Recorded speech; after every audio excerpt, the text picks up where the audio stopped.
కొత్త పార్లమెంటు భవనంలో రాజదండం. ఇప్పుడు దేశంలో ఎక్కడ చూసినా కూడా ఇదే చర్చ.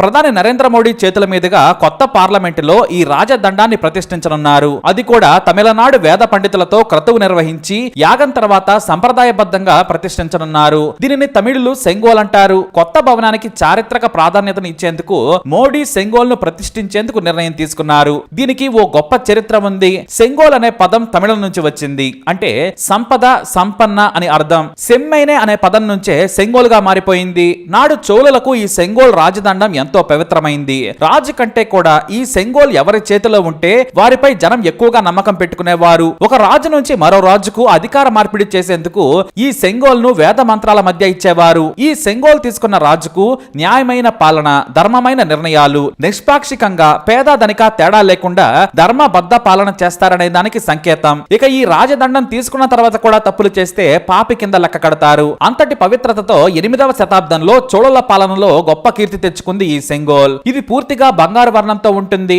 పై భాగంలో నంది కూర్చొని ఉంటుంది. అంటే రాజు పాలనను నంది తీక్షణంగా చూస్తుంది అని అర్థం. అంటే దేవుడు గమనిస్తున్నాడని, లేదంటే ఆ శివుడి చేతిలో దండన తప్పదని భావించేవారు. అలా చోళుల కాలంలోని ఈ సెంగోల్ కాలక్రమేణా మరుగున పడిపోయింది. కానీ చరిత్రలో మాత్రం దీనికి పెద్ద హిస్టరీనే ఉంది. అయితే ఇప్పుడు అది మళ్ళీ తెరపైకి రావడానికి ఓ కారణం ఉంది. నాడు భారతదేశానికి స్వాతంత్రం వచ్చిన తర్వాత అధికార మార్పిడిని సాధారణంగా చేయొద్దని బ్రిటిష్ వైస్రాయ్ మౌంట్ బాటన్ తలచారు. దేశ సంప్రదాయాలను గౌరవించేలా, అందరికీ తెలిసేలా ఉండాలని అనుకుని నెహ్రూను అడిగారు వైస్రాయ్. అయితే అధికార మార్పిడికి సంబంధించిన విషయం కాబట్టి ఈ పనిని రాజగోపాలాచారి ఆధ్వర్యంలో కమిటీ వేశారు. అంతేకాదు అధికార మార్పిడి వ్యవహారం మొత్తం ఆయన కమిటీ చెప్పినట్లుగానే చేయాలనుకున్నారు. రాజగోపాలాచారి ఆధ్వర్యంలోని కమిటీ చోళులు ఎంతో పవిత్రంగా భావించే సెంగోల్ ద్వారా చేస్తే బాగుంటుంది, బ్రిటిష్ వారి నుంచి నెహ్రూకి సెంగోల్ ని ఇస్తే గొప్పగా ఉంటుందని చెప్పారు. అంతేకాదు రాజ మార్పిడిలో సెంగోల్ తీసుకుంటున్నారంటే ధర్మబద్ధమైన పాలనను అందిస్తారని ప్రమాణం చేస్తున్నట్టు లెక్క.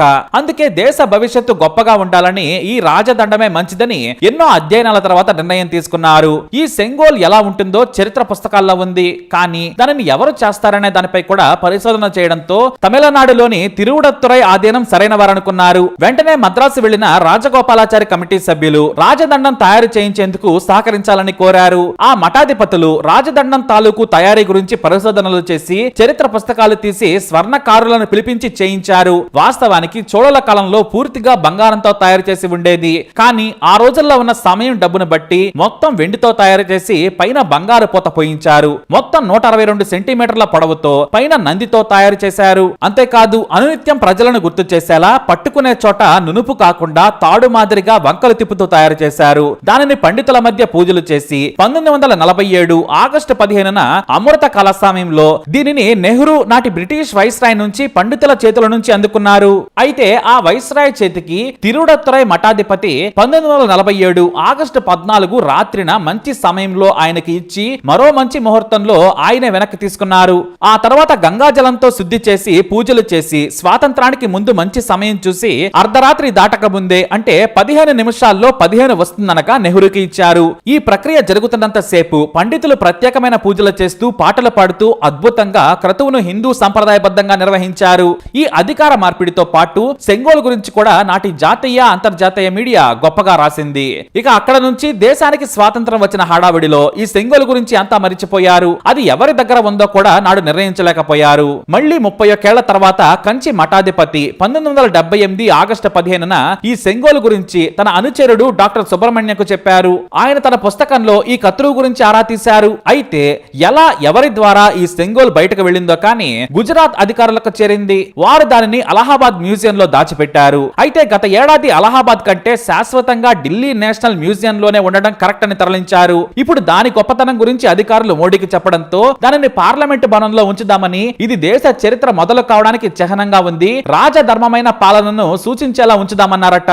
దీంతో మరోసారి తమిళనాడు నుంచి తిరువడత్తురై వేద పండితులను పిలిపించనున్నారు. అంతేకాదు స్పీకర్ స్థానం పక్కన దీనిని ఉంచాలని మోడీ నిర్ణయం తీసుకున్నారు. వేద పండితుల సమక్షంలో దీనిని ప్రతిష్ఠించేందుకు ఇప్పటికే ఏర్పాట్లు కూడా పూర్తయ్యాయి. తమిళంలో సెంగోల్ అంటే సంపద అని అర్థం. కానీ దానిని రాజదండంగా పిలుస్తారు. అధికార మార్పిడి సమయంలో ఇది ధర్మదండం అవుతుంది. అలా ప్రాచీన చరిత్ర ఆనవాలు ఇక కొత్త పార్లమెంటులో, అది లోక్సభ స్పీకర్ పక్కన ఉంచబోతున్నారన్న మాట. ఇక నుంచి సభ్యులు, స్పీకర్ సహా అందరూ ధర్మదండంగా పేరున్న సెంగోల్ కు మొక్కి ఆసీనులవుతారన్న మాట. ఇది సెంగోల్ చరిత్ర. మరి ఈ ఇన్ఫర్మేషన్ మీకు నచ్చినట్లయితే తప్పకుండా వీడియో లైక్ లైక్ చేయండి, షేర్ చేయండి, మా ఛానల్ని సబ్స్క్రైబ్ చేసుకోండి.